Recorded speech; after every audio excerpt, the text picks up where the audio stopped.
What is going on, YouTube? It's your boy Spanko, and we're back with our boy Tony. You already know Tony. You guys seen him on the channel enough. Actually not enough. I want you on the channel more often, bro. Every time I get to see him, I get some deck profiles from you. So I'm just waiting for new cards to come out so I can make new weird things. I know you have that generate thing. Oh, when that comes out, you're gonna be all over the channel. Oh, actually, sadly enough, because of the mermaid hit, I'm stuck with trying to figure out how to make those generate plays good again. But otherwise, like we can make it work. Yeah, we can figure it out. Anyway, so today you're doing a Predaplant deck profile. So this was the only this was the closest thing to interesting that came out recently. So I built this instead. I will say this though, I'm not happy about how they supported this deck. Yeah. There's a lot of things I'll show my like salt for, but if it's a fun deck you want, this is a fun deck to play. Yep. It's it makes use of Super Poly the right way, I guess. Okay. Yeah, so we'll get into it. All right. So I think everyone's gonna recognize this card. You're playing 3 Predaplant Orpheus Scorpio. Probably still the best start in the deck. So when you summon, when it's normal or special summon, you can discard 1 monster from your hand to summon 1 Predaplant from your deck. Perfect. While most of the time you would be summoning your Darlington Cobra to get your fusion summon and the engine, yeah, do crazy things. You can actually summon other Predaplants this time. This is actually just surprise a Predaplant support card. Yeah, that's what it is. And a lot of times you're using this like you do like rank 3 plays, it's a future material, whatever it is. This is the card you want to start with. Yep. Following that up, however, you have 3 Predaplant Saracenian. Yep. I'm bad with these names. They're all named after carnivorous plants and animals. Yep. But he has 2 effects. First off, if it's directly attacked the declared, you can special summon this card on the field. And if it's run over by battle, it blows up the monster it's run over by. Oh, okay. However, if it's sent to the graveyard by battle or card effect, you search for a Predaplant card. Okay. Now the key point here is if it's sent to the graveyard by card effect. Yep. Which means if you fusion someone with this, you get the effect. You can still get the effect. Okay, so slight condition, it has to be on the field. Okay. Which is where, again, this is the first kind of issue with the Predaplant deck. Everything has to be on the field for you to get the effects off. Yeah, okay. Yeah. I have a question though. This is more of a grind deck, right? Like you're not gonna No, this is a deck that tries to kill as hard as it can. Oh, okay. There is not enough stall for this deck, so you have interesting disruption, but you're essentially just using your opponent's monsters and to kill them as hard as fast as possible. Okay, that makes sense. The next card is Predaplant Chlamydio Sundew. Yeah, chlamydia. And just like chlamydia, it takes things away from you, away from the people you love. Oh my god. So 2 effects. The first effect is if you would fusion summon, any monster with a Predaplant counter is treated as a dark monster. Yep. Second effect, you can use you activate this effect. You can fusion summon using this card you control, or cards you control in your hand, or monsters your opponent controls that have Predaplant counters on them. Okay. So essentially those 2 effects feed into each other. First off, all monsters your opponents control with Predaplant counters are darks. Okay. Second off, you can use your opponent's monsters with Predaplant counters as fusion materials with this card. It's a fusion spell, and it's a fusion monster. It's something you can get into, but it's a way to get with the Predaplant thing it's a way to basically get rid of your opponent's monsters. Yeah. Okay. This, however, reveals also the secondary problem I have with this deck, Predaplant counters. It's like Konami built this deck to use the Predaplant counters, but really didn't have a way to figure it out. Okay, that makes sense. So they don't have a way to spread them as consistently, but they always just tack them on somewhere. Next up is Predaplant Drosophilium Hydra. This card is part of the reason I wanted to build this deck. 2 effects. First off, if it's in your hand or graveyard, actually I think it's only in your graveyard. No, it's in your hand or graveyard. You can kaiju you can summon it to your side of the field by kaijuing 1 monster your opponent controls with a Predaplant counter. Okay. So essentially in the graveyard, as long as your opponent has a Predaplant counter, it keeps coming back. Okay. And not a once per turn? No, it's once per turn to summon it, but you can keep doing it every turn. Yeah, that makes sense, yeah. Second effect is a quick effect. If it's in the field or in the graveyard, you can banish 1 Predaplant monster from your graveyard to drop an attacking monster attack by 500. Okay. So it's a great, neat way to survive. It's also a neat way to, when you're in on your turn, to deal more damage. Yep. But essentially, you're most times just using it as like a kaiju, a way to get rid of your opponent's monsters outside of like that makes sense. Everything else that takes away your opponent's monsters. The 1 Darlington Cobra, because you still like to search fusion spells. Yep. The 3 Lone Fire, because if you're playing a plant deck, what are you doing without this card? Exactly, that makes sense. Pretty standard. Self-explanatory. Then there's an Edge Imp engine here. You have 2 Edge Imp Chain and 1 Edge Imp Sabers. The reason you play it is because you do play the Frightfur Patchwork to get into your poly. Okay. And this if it's pitched off of Orpheus Scorpio, also searches into Frightfur Patchwork that way. Okay, that makes sense. This is just because it's a continuous dark you can get on the field. You play your 3 Nibiru. Yep, of course. So you want to go second with the deck? You can go first or second. Honestly, yeah, you would go second with this deck. But so you can go both, but you can go both, want to but go you second. definitely want to go second. This is actually more interesting in this deck because something like Predaplant, like your Starving Venom and your Drosophilium, whatever the new name is, the new one. gain attack of your opponent's monster with Predaplant counter. So a lot of times you'll be using that token to take that attack, that's smart. and then add that to the damage you do. Okay. You can play Kaiju the same way. I like this one because this deck really does have the ability to like power through decks. Yep. 2 Predapractice. This is the new support card. Yep. It's your consistency card. You can when you activate this card, you can special summon 1 Predaplant from your deck, and then only then can you search for a Predaplant card. Okay. So this goes to say they really botched up the support when they kind of did this, where you are required to essentially have a Predaplant card just to get into the right Predaplant card. That makes sense. But it's good because it lets you drop things like Serenicia that you would never really want to normal summon, so that you can get their effects off. It then gets you into something like Over Scorpio. So it gives you plays, but it's not amazing. Yeah, because of the requirement that you need to have a Predaplant card to special summon. Yeah. It means that essentially it could be dead in your hand. You don't want to play multiples of this. Okay, that makes sense. But it's strong for that reason. Also, it also has that limitation where after you activate this card, you can't do anything but summon fusion monsters from the extra deck. Oh, okay. So no link plays. It's really just them 1 boss monster, 1 go. Predaponics, however, is the more interesting one. Predaponics says, during your standby phase, pay 100. Yep. During your turn, however, you can special summon 1 Predaplant from your hand or graveyard to the field. Its effects are negated. Okay. So, first off, not once per turn. If you have 2 of these, you can Pretty activate. You can only activate 1 per turn, but you can actually just activate their effects while on the field multiple times. So essentially, if you have 2 of these on board, you essentially can bring back 2, and there's your fusion summon right there. Okay. And if it's one of them is conveniently this, you still get the surge. So that's great. It's a Miracle Fertilizer that doesn't go when you fusion summon. Okay. 2 Predapooning. This is it's Premature Burial. Yep. You activate it, summon back a Predaplant. As it turns out, it summons back any Predaplant. So your fusions that are Predaplants, they also come back. That's kind of dope. And yeah, it's searchable. So you play 2. This is the card that I'm really sad for. Predaplant Fusion, Predaprime Fusion. Yeah. It's searchable by your practice, but okay. So here is how this card works. If you control a Predaplant card, if you control a Predaplant monster on the field, actually, if a Predaplant monster is on the field, period. So if you're playing the mirror match, okay, I guess it's okay in the mirror match. Yeah, if you're playing the mirror match, you fuse summon 1 dark monster from your extract using monsters from either side of the field and materials. However, it must include 2 more darks from your field. So it's like a worse super poly. It's not really a super poly. There's only 1 target that you can actually use this card with that actually can use your opponent's monsters. Yep. And that's the new monster. Yep. You can't summon Starving Venom with it. You can't summon this with it. You have to use 2 of your monsters. Yeah. As if that really fits with the playstyle of the deck. They could have fixed this card so easily. Like, it could have said, you must use your opponent's monsters with Predaplant counters.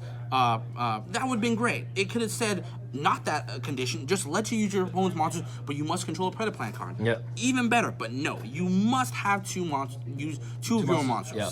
So it's just, most of the time, it's just a fusion. Yep. It's just a poly that's worse. Because it only lets you use your field, not even from your hand. It's just searchable. Yeah. Your 2 Frightfur Patchwork, Yep. search into your polys and all that. Your 1 Miracle Fertilizer. Yeah. For You still play 1. Sometimes you bring this back, and that's really what you're doing it for. Yep. And then it's like a 1-shot pump. Your 2 Polymerizations because you play Patchwork. Yep. Your 3 Super Polys because The better. the better one because Fusion. you're pretty much playing the actual. You're pretty much playing every target that the meta is playing to get rid of the dark boards, but you can. For you, it's special.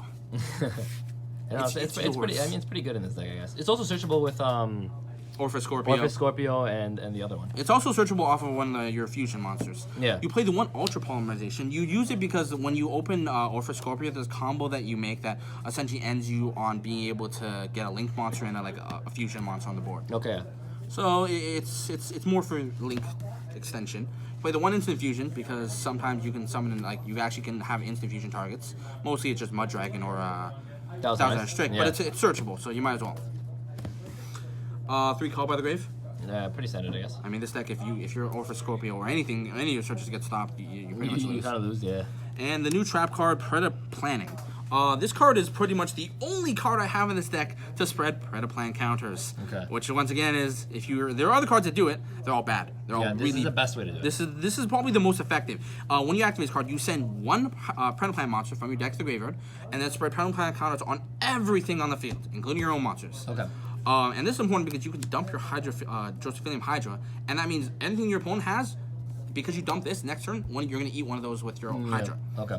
And that's really nice. So I have a question. I know you said you want to go first, but since this card is so good, why not play multiple of them? You can search. So as it turns out, because you can search it with Saracenian or this, you actually can you get into this pretty easily. Oh, okay. But it's also, again, this is where I told you about the weird tacking on the Predaplant counters. Yeah. There are effects that work with Predaplant counters, and there are effects that don't work with Predaplant counters. Yeah. It's just that those effects very often don't have anything to do with each other. Oh, where okay. I can activate this card and spread Predaplant counters, and they will do nothing for you. for certain situations. Okay, that makes sense.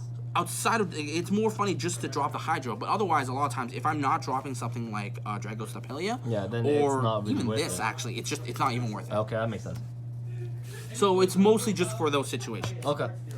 Extra deck wise, so it's semi-incomplete, but it's like you play more fusions than links because you can't. Obviously, you can't drop link summon. that Yeah, many. you get locked into fusions. But for the links, you do play your Aromaseraphy Jasmine, your Witch, and your Boar Sword. Yep. I have never made this. If you're making this over your Witch fusions, I have no idea how you got this far, Yeah. but you did. This is the one you make the most. Its effect is really good. It lets you tribute one of your plant monsters that it points to, or actually just any monster points. Summon a plant from the deck. Yeah. That's how you're using the Ultra Poly. Essentially, you're using the Ultra Poly to make this, and then tribute the monster that it points to summon your Saracenian, for example. Oh, okay, and then that you're, makes sense. you're then using this to like cycle into So more you can keep resources. looping and stuff. Okay, that makes sense. Yeah, but you don't make this enough because of that Predaplant practice card locks you out. You play the two instant fusion targets, Yep. a super poly target for the super poly things, and this is where you're actually having a actually fusioning engine. Okay. You play the one Starving Venom. Starving Venom. You use this more because you're super polying your opponent's monsters and Yep. you're actually doing yours. Because otherwise, same thing for this one. This one's a little bigger. This is your Greedy Venom. Yep. For those who never, and probably you will never have to summon this card, it's like Storm Venom. You target one, it has two effects. One, you can target one of your opponent's monsters, drop its attack to 0, negate its effects. Okay. Kind of like a crummy cross domination. Yep. Other effect is if it would die, it gets destroyed, you can banish one level 8 or higher dark monster from your graveyard. Yep. Nuke the entire board, yours included, and then summon this back. Okay. So it's I don't know. it's kinda- it's kind of cool. It's 3,300, so it's Yeah. huge. Has this nice applications? Yeah. There are times where I've summoned this card and just continuously ran it into boards to like clear boards that Okay, way. that makes sense. Yeah. Then your actual Predaplants. You play two Predaplant Chimera Mephisia. Yep. This is the big one here. So its effect has 3 effects actually. First effect, you can target one monster on the field with less attack than this, banish it. If it would battle a monster with a lower level than this, you can drop its attack and defense by it boosts itself by 1,000 and your opponent drops by 1,000. Okay. Third effect, if on the next standby phase that this card is sent to the graveyard in any way, you search for a fusion spell. Okay.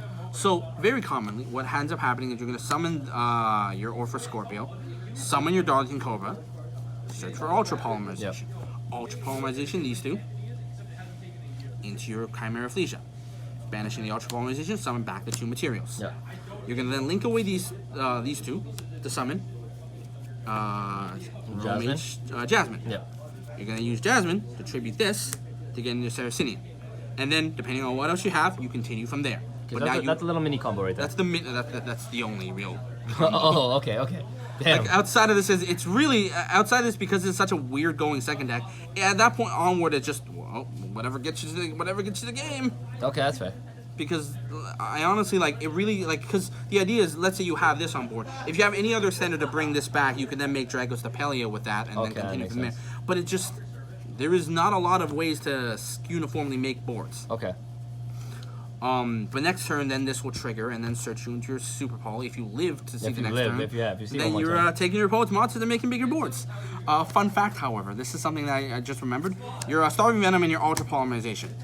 If you summon Starving Venom with our Ultra Polymerization, you cannot bring back the materials. Okay. The reason is because it says 2 monsters on the field, and the way that works is if you banish a Super Poly, you must summon the exact requirements of the materials you used. And since they're in the graveyard, they're not considered not on the field anymore. so Yeah. you can't actually summon them back for some. Okay.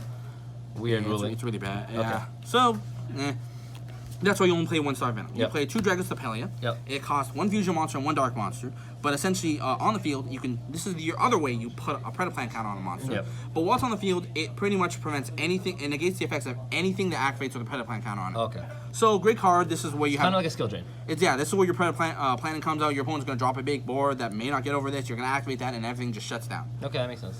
And then the last two, and then the last two is the new one, the Predaplant Tripovite. No, the name's way too hard to say. It's a long name, but it's actually really strong when you summon it for reals. Acquires 3 dark monsters, so that Super Poly is taking out a lot of things out of your opponent. Yep. That Predaplant is taking only 1 monster out of it, but oh well.